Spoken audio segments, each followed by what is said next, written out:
saya akan mempresentasikan hasil proposal penelitian saya dengan judul pengaruh corporate governance dan financial distress terhadap integritas laporan keuangan. Nah, dengan latar belakang yang saya ambil adalah laporan keuangan merupakan tahapan paling akhir dari proses akuntansi dan pemegang peranan penting dalam mengukur dan mengevaluasi kinerja perusahaan. Harapan dari pelaporan keuangan dibuat yakni untuk menyisalkan kabar dan kondisi finansial mengenai suasana finansial, performa keuangan dan cash flow perusahaan yang akan berguna bagi pengguna dalam memutuskan keputusan finansial pada perusahaan. Data yang diberisikan dalam laporan keuangan yaitu berupa aset, liabilitas, ekuitas, penghasilan, dan beban termasuk laba rugi. Nah, rumusan masalah yang mana saya ambil adalah apakah komisaris independen berpengaruh integritas terhadap laporan keuangan? Yang kedua, apakah komite audit berpengaruh integritas terhadap laporan keuangan? Dan yang ketiga, apakah corporate governance dan financial distress secara simultan berpengaruh terhadap integritas laporan keuangan? Nah, dengan tujuan penelitian menentukan dampak Dewan Komisaris Independen Auditor terhadap integritas laporan keuangan. Untuk menganalisis pengaruh financial distress terhadap integritas laporan keuangan, untuk menganalisis pengaruh corporate governance dan financial distress terhadap simultan terhadap integritas laporan keuangan.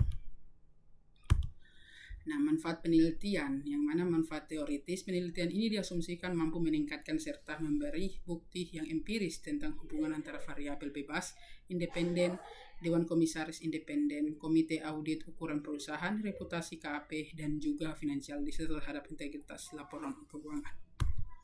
Nah, manfaat penelitian, manfaat praktis. Yang pertama adalah bagi penulis, penelitian ini dilaksanakan sebagai salah satu syarat untuk mencapai gelar sarjana dan meningkatkan pengetahuan dalam penerapan teori-teori ilmiah yang diperoleh selama masa pendidikan.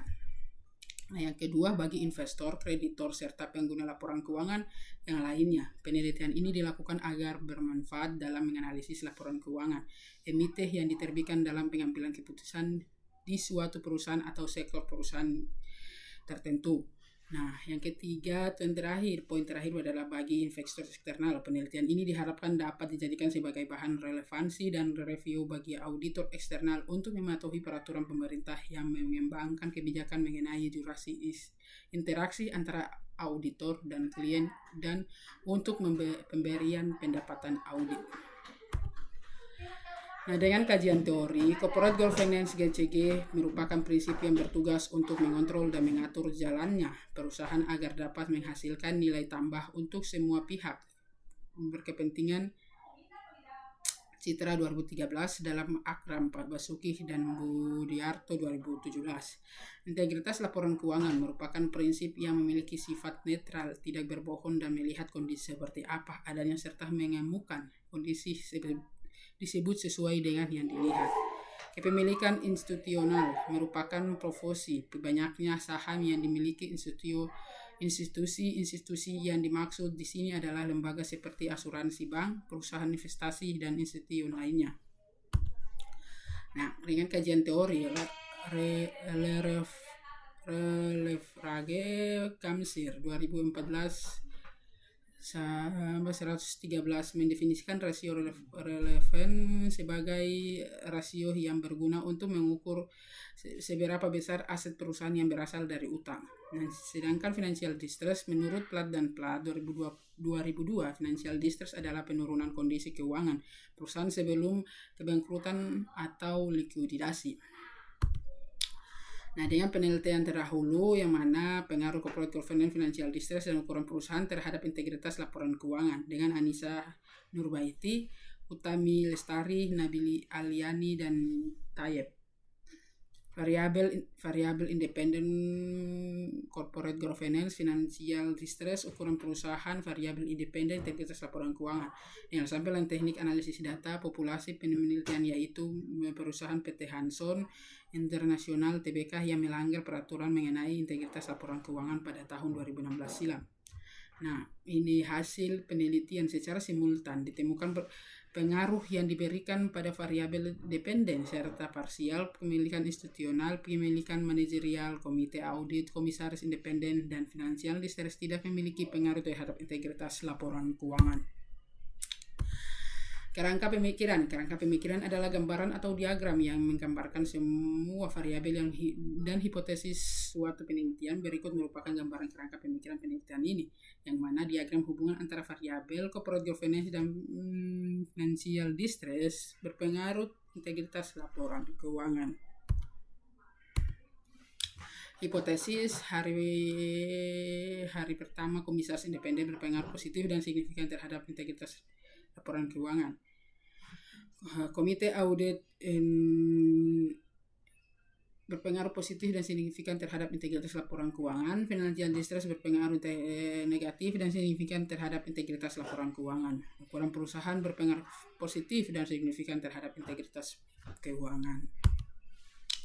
Metodologi penelitian, waktu dan tempat penelitian. Waktu dari pelaksanaan penelitian dilakukan pada bulan Februari 2025 hingga selesai. Tempat penelitian dilaksanakan pada perusahaan BUMN tercantum pada Daftar Bursa Efek Indonesia BIA. Objek penelitian dilakukan pada perusahaan BUMN dan tercantum di Daftar Bursa Efek Indonesia selama periode 2016 sampai hingga 2020. Nah, penelitian ini berjenis penelitian kuantitatif dan bentuk hubungan kausal. Penelitian kuantitatif adalah penelitian yang dipergunakan untuk menguji populasi maupun sampel terpilih dengan menggunakan teknik pengambilan sampel acak, pengambilan data pemakaian instrumen penelitian, analisis data yang bersifat statistik yang bertujuan menggambarkan serta mengukur hipotesis yang sudah ditetapkan. Sugiono 2017. Metodologi penelitian populasi. Populasi adalah kawasan yang mencakup suatu subjek atau objek dengan jumlah serta spesifik tertentu yang bertujuan untuk memahami oleh penelitian dan kemudian yang diambil kesimpulannya. Sugiono 2017.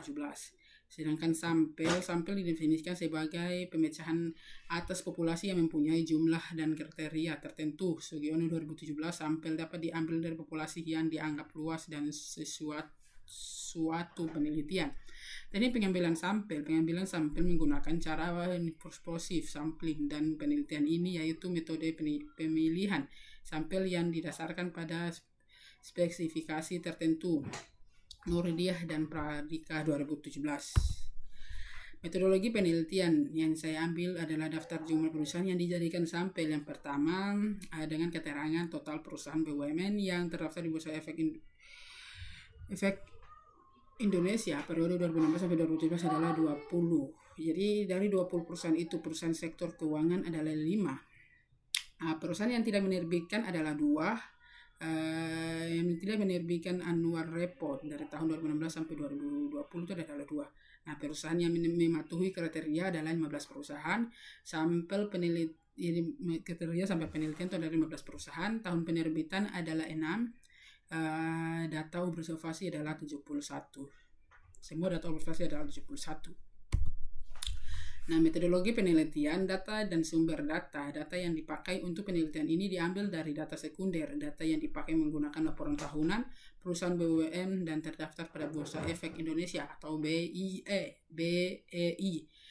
pada periode 2016-2020 dan diperoleh dari situs resmi Bursa Efek Indonesia yaitu www.idx.co.id. Nah, teknik pengumpulan data yang dikumpulkan menggunakan metode studi dokumentasi, artinya mencatat serta memverifikasi aspek maupun dokumentasi terkait objek penelitian. Sugiono 2017. Variabel pada penelitian ini memakai 2 jenis variabel, yaitu variabel terikat independen dan variabel bebas independen. Variabel bebas independen. Nah, ini metode analisis data. Metode analisis data yang digunakan yaitu analisis kuantitatif, menggunakan data pada penelitian ini yaitu data panel. Nah, mungkin sudah sekian presentasi dari saya. Wabillahi taufiq wal hidayah. Wassalamualaikum warahmatullahi wabarakatuh.